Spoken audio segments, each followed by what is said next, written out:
Good morning student. मैं आपका रोशन एक बार फिर से आपके बीच नए वीडियो के साथ उपस्थित हूँ। देखिए, इधर कुछ दिन से वीडियो नहीं आ रहा था। इसका कारण यह था कि कभी बारिश के कारण मौसम खराब हो गया था और कुछ मेरा तबीयत भी खराब होने के कारण वीडियो बनाने में देरी हो रही थी। देखिए, ये वीडियो 9th क्लास से रिलेटेड है। 9th में हम लोग गुरुत्वाकर्षण चैप्टर पढ़ रहे थे और गुरुत्वाकर्षण में हम लोगों ने कुछ कुछ पॉइंट्स को समझा है। पहला ही वो पार्ट था। आज हम लोग यहाँ से दूसरे पार्ट यानी सेकंड पार्ट को पढ़ने वाले हैं। सेकंड पार्ट में सबसे पहले हम लोग पढ़ेंगे गुरुत्वीय त्वरण कि गुरुत्वीय त्वरण क्या होता है। इससे पहले हम लोग पढ़ेंगे अभिकेंद्र त्वरण, अभिकेंद्र बल पढ़ेंगे कि अभिकेंद्र बल क्या होता है। तो देखिए, सबसे पहले गुरुत्वाकर्षण का फंडा समझ लीजिए कि होता क्या है। गुरुत्वाकर्षण कहने का सीधा सा मतलब है कि जब दो वस्तु, दुनिया में कोई भी दो वस्तु हो, वो एक दूसरे को हमेशा आकर्षित करती है और उनके आकर्षण के इस गुण को गुरुत्वाकर्षण कहते हैं। तथा इस आकर्षण में जो बल लगता है उसको हम लोग कहते हैं गुरुत्वाकर्षण बल। नाम से यह स्पष्ट है, गुरुत्व और आकर्षण यानी हमेशा दो वस्तु एक दूसरे को केंद्र की ओर खींचने का प्रयास करती है। जैसे आपसे कभी पूछ देगा कि कोई वस्तु ए है, कोई वस्तु बी है। अब पूछेगा आपसे कि बताइए वस्तु ए वस्तु बी को आकर्षित कर रही है, खींच रही है, गुरुत्वाकर्षण बल लगा रही है। तो ये बताइए, ये जो गुरुत्वाकर्षण बल है वो किस ओर लग रहा है, वस्तु पर लग रहा है या वस्तु के केंद्र की ओर लग रहा है। तो आपको सीधा बताना है कि गुरुत्वाकर्षण बल हमेशा वस्तु के केंद्र की ओर लगती है। इस चीज का आपको हमेशा ध्यान रखना है। ऐसा नहीं है कि यहाँ पर गुरुत्वाकर्षण लग रहा है इस पॉइंट पर, ये सब गलत है। गुरुत्वाकर्षण बल हमेशा वस्तु के केंद्र की ओर लगती है। तो अब आइए हम लोग सबसे पहले समझते हैं अभिकेंद्र त्वरण। अभिकेंद्र त्वरण जैसे याद रखिए, सूर्य है, चंद्रमा है, पृथ्वी है, पृथ्वी के चारों ओर चांद घूम रहा है, तो उसका घूमने का सबसे बड़ा कारण है गुरुत्वाकर्षण बल और दूसरा बड़ा कारण है अभिकेंद्र बल। अब यही समझना है कि अभिकेंद्र बल और अभिकेंद्र बल से सब पहले समझना है कि अभिकेंद्र त्वरण क्या होता है। तो याद रखिए, जब कोई वस्तु, बढ़िया से ध्यान देना है, जब कोई वस्तु किसी वृत्तीय पथ पर घूमती है, एक बार गौर कीजिएगा, जब कोई वस्तु किसी वृत्तीय पथ पर घूमती है तो उस वस्तु के केंद्र की ओर, जैसे मान लीजिए यहाँ पर कोई वस्तु ए है, इसको हम लोग गोल गोल घुमा रहे हैं, तो इस वस्तु के कारण इस वृत्तीय पथ के केंद्र की ओर एक त्वरण लगता है। इसी त्वरण को हम लोग क्या कहते हैं, अभिकेंद्र त्वरण कहते हैं। जैसे याद रखिए, जब आप रस्सी में कोई पत्थर बांध करके उसको इस तरह से घुमाना शुरू कर देंगे गोल गोल, तो याद रखिएगा उस रस्सी के कारण भी, उस पत्थर के कारण उस रस्सी में तनाव आएगा और उसके फलस्वरूप केंद्र पर एक त्वरण लगेगा जिसको हम लोग अभिकेंद्र त्वरण कहते हैं। अब अभिकेंद्र त्वरण हो गया। अभिकेंद्र त्वरण का वैल्यू होता है v²/r। ये आपका अभिकेंद्र त्वरण का मान है। तो सबसे पहले आप लोग लिख करके डैश लगाइए अभिकेंद्र त्वरण। सबसे पहले लिख करके डैश लगाइए अभिकेंद्र त्वरण।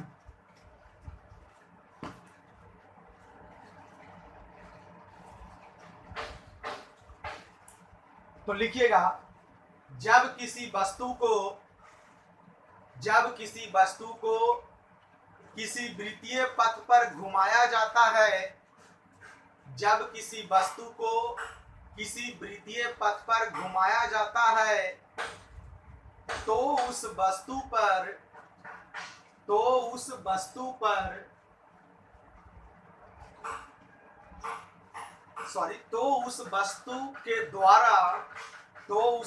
के द्वारा केंद्र की ओर एक त्वरण उत्पन्न होता है।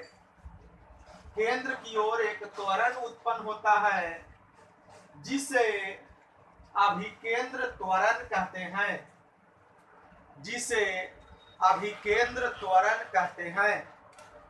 इसे संकेत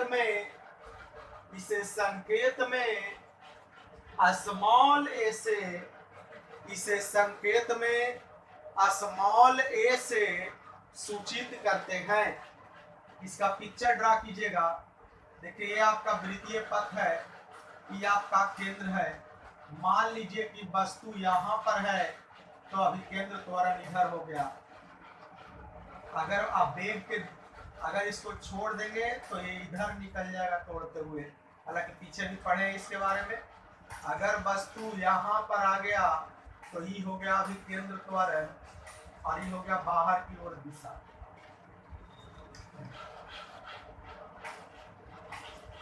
जब हम लोग वृत्तीय गति पढ़ रहे थे तो उस समय भी थोड़ा बहुत इसका अध्ययन कर चुके थे हम लोग। पीछे वाले लेसन में भी इसका वैल्यू लिख लीजिएगा, a बराबर v² बटा r। अब इसके बाद लिखिए अभिकेंद्र बल,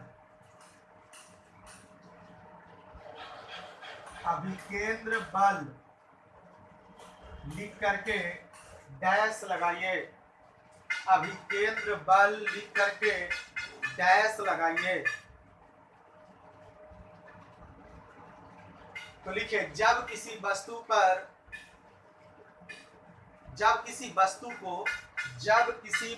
को वृत्तीय पथ पर घुमाया जाता है, जब किसी वस्तु को वृत्तीय पथ पर घुमाया जाता है तो उसके केंद्र की ओर एक बल लगता है, तो उसके केंद्र की ओर एक बल लगता है जिसे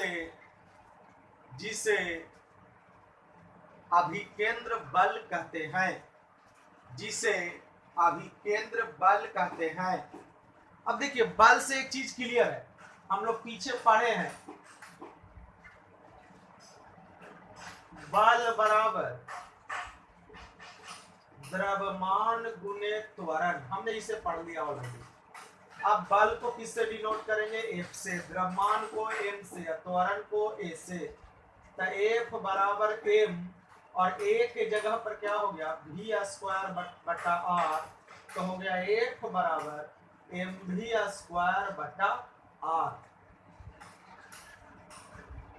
इधर लिख सकते हैं, यहाँ m का मतलब क्या हो गया आपका द्रव्यमान हो गया, v का मतलब वेग हो गया और r का मतलब हो गया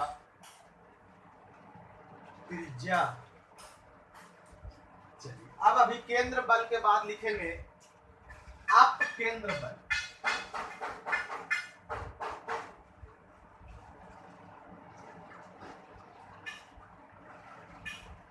धीरे धीरे हम लोग गुरुत्वाकर्षण की ओर बढ़ रहे हैं। अपकेंद्र बल लिखेंगे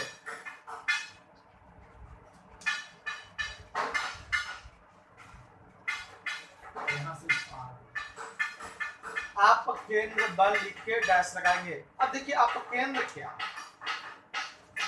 तो अपकेंद्र बल जो है एकदम अभिकेंद्र का उल्टा है। अभिकेंद्र बल केंद्र की ओर लगता है, तो अपकेंद्र बल क्या होता है बाहर की ओर लगता है।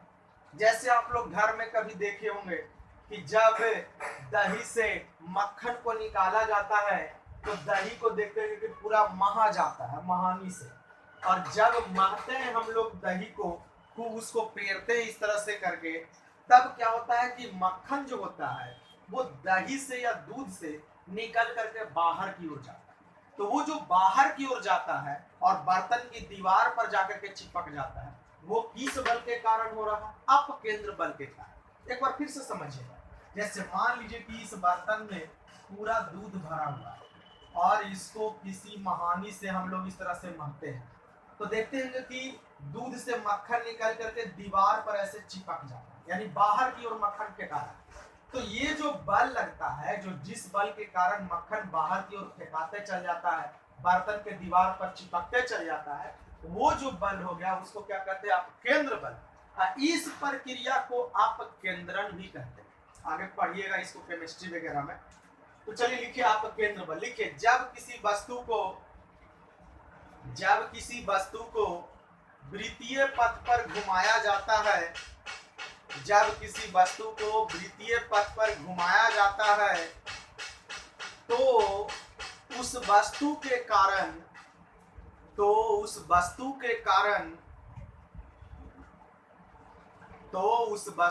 कारण केंद्र के बाहर की ओर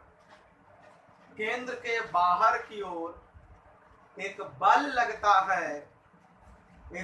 लगता है जिसे अपकेंद्र बल कहते हैं।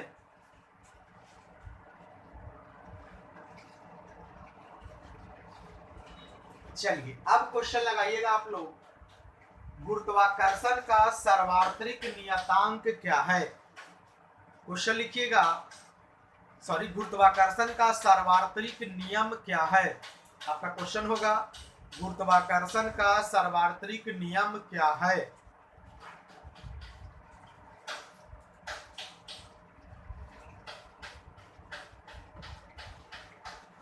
गुरुत्वाकर्षण का सर्वांतरिक नियम क्या है?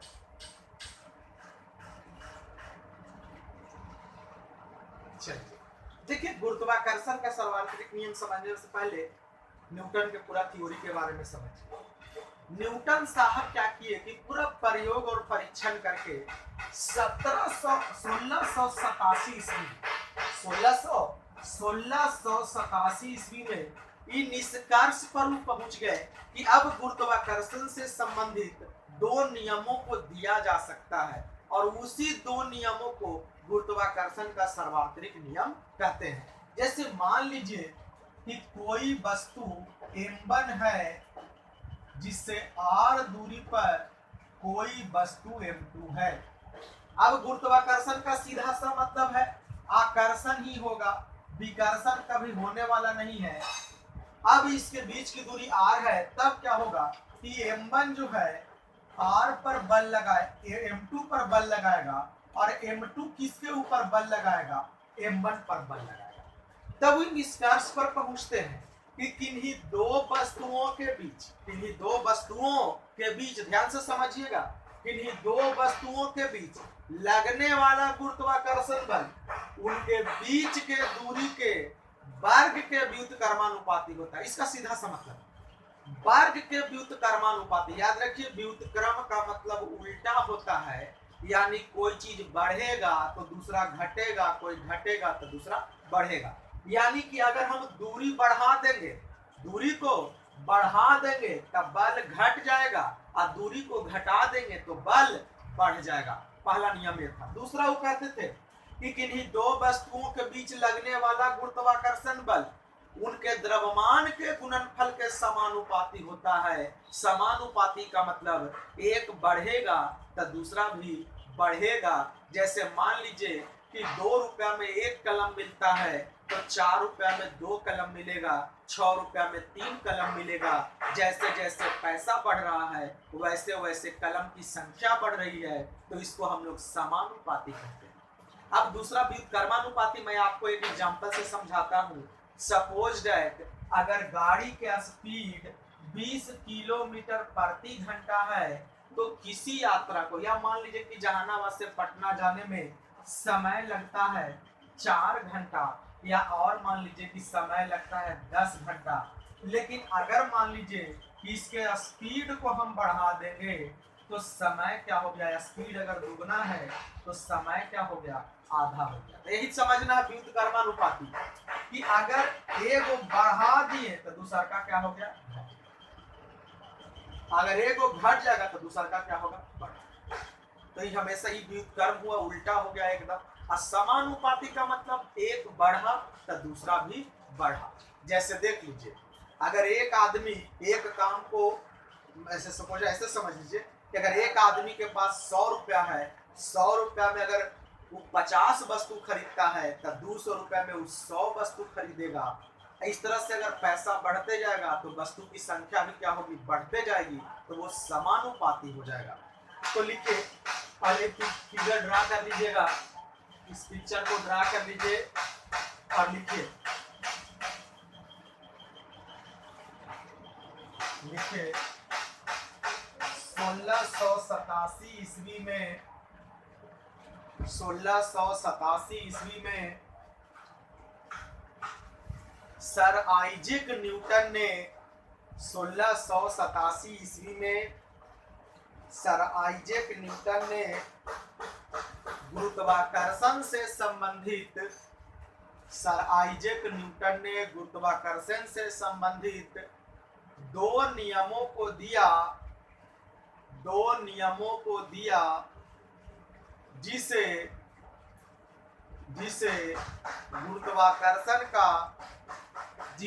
गुरुत्वाकर्षण का सार्वत्रिक नियम कहते हैं।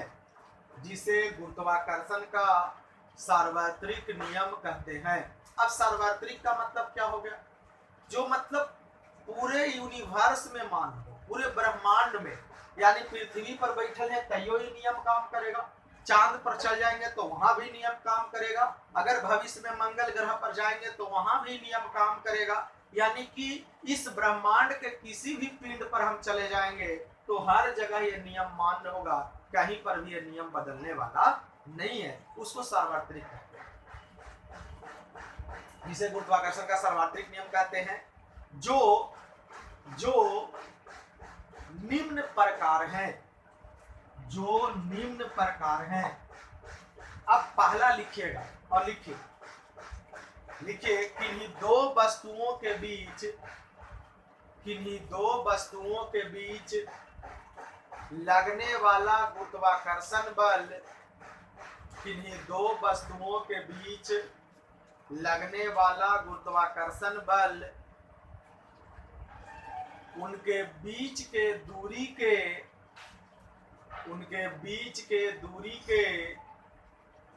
वर्ग के व्युत्क्रमानुपाती होता है।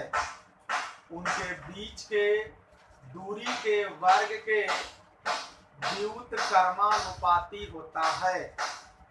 चलिए इसका मैथ में गुरुत्वाकर्षण बल F हो गया, व्युत्क्रमानुपाती यानी कि याद रखिए व्युत्क्रम में ऊपर एक रहेगा, नीचे जिसका है वो लिखा जाएगा, दूरी के R²। इसको समीकरण 1 मान लीजिएगा। अब लिखिए दूसरा नियम लिखिएगा, सेकंड लिखिएगा और लिखिए किन्हीं दो वस्तुओं के बीच लगने वाला गुरुत्वाकर्षण बल, किन्हीं दो वस्तुओं के बीच लगने वाला गुरुत्वाकर्षण बल उनके द्रव्यमानों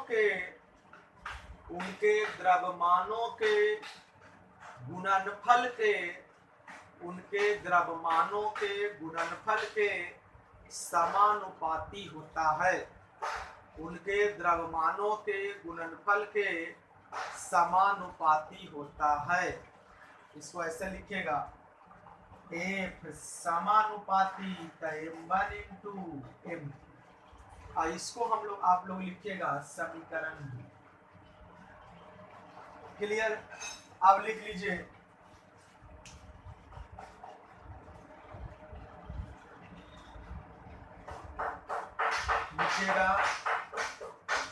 समीकरण 1 तथा 2 से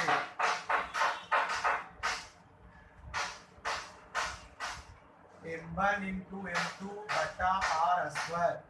देखिए ये जब चिन्ह हटता है तो सीधे बराबर आएगा। इसको बराबर करने के लिए कांस्टेंट आता है जिसका वैल्यू यहाँ पर नाम है G M1 × M2 बटा R²।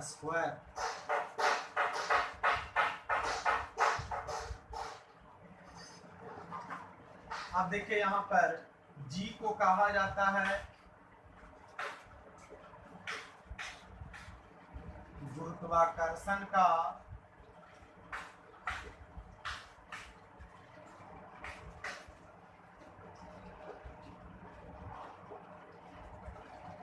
सर्वांतरिक नियतांक। M1 का मतलब होता है पहला द्रव्यमान, m2 का मतलब होता है दूसरा द्रव्यमान, और r का मतलब होता है बीच की दूरी। देखिए एक चीज याद रखिएगा, g का वैल्यू होता है 6.67 × 10 के पावर -11 न्यूटन मीटर स्क्वायर प्रति केजी स्क्वायर। इसको लिखिए, इस सबसे इंपॉर्टेंट फॉर्मूला आपका यही है।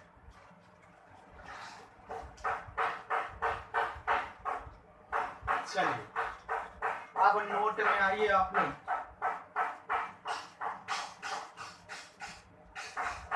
नोट में लिखिएगा, लिखिए जी को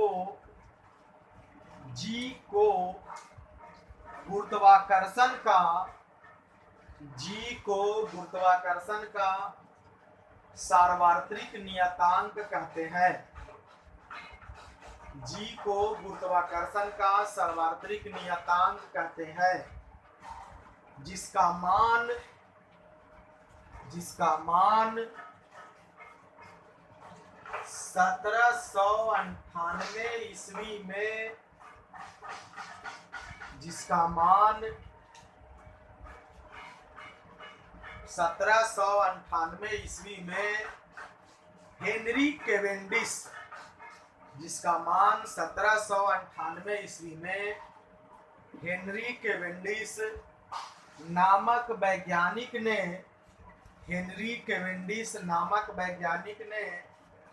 दिया था।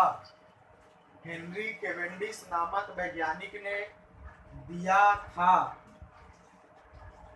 चलिए अब आता है इसका न्यूमेरिकल सेक्शन, यानी न्यूमेरिकल इस पर कैसे बनेगा, फोकस बनाते हैं हम लोग इसके ऊपर।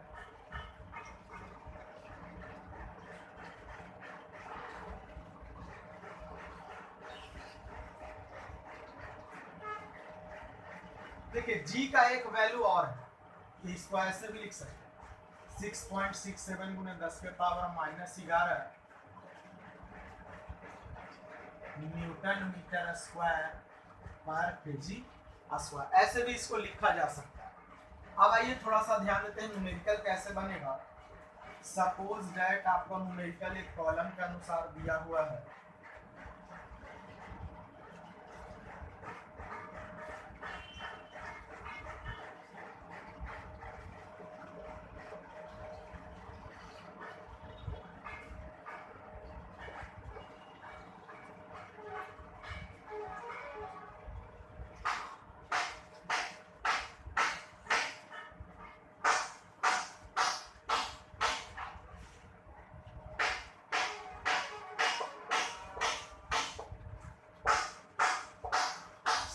न्यूमेरिकल आपको दिया हुआ है, देखिए कि कैसे सॉल्व होता है।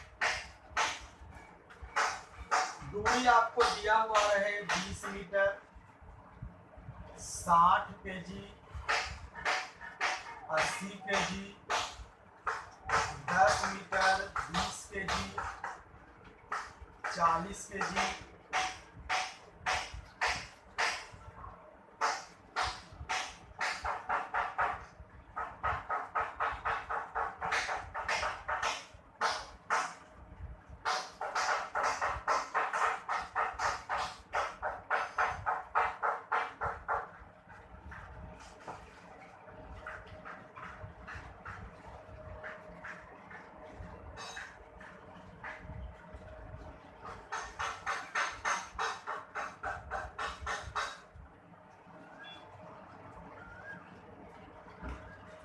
इस तरह से दिया। पहला न्यूमेरिकल एक हम आपको सॉल्व करके दिखा रहे हैं ताकि आपको खुद करना है। पहला दिए हुए है r बराबर 20 मीटर, m1 बराबर 60 केजी, m2 बराबर 80 केजी, ये आपको दिया हुआ है। सीधे निकालना है f का value g m1 into m2 बटा r², g का वैल्यू 6.7 × 10 के पावर -11, अच्छे से समझ के बनाना है, हड़बड़ाना एकदम नहीं है।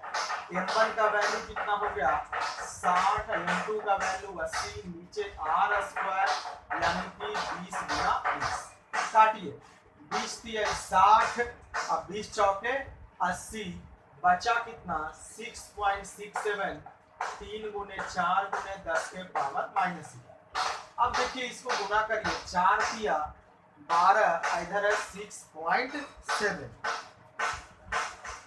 तो 6.7 में 12 से हम लोग अगर गुना कर देते हैं, ध्यान दीजिएगा थोड़ा सा, तो सबसे पहले तो पॉइंट हटाने के बाद करिए, गुना कर दीजिए तो 7 दूनी 14 के 4 हाथ में लगे, 14 दूनी 12, 1 13, 7 इधर हो गया 6, यानी कि 4 0 6 1 7 1 8 804। लेकिन चूंकि पॉइंट के बाद एक अंक था तो यहाँ भी पॉइंट के बाद एक अंक रखेंगे, यहाँ पर पॉइंट लगा देंगे एक अंक पहले, तो आपका हो गया ही 80.4 गुने 10 के पावर माइनस 11 न्यूटन आंसर।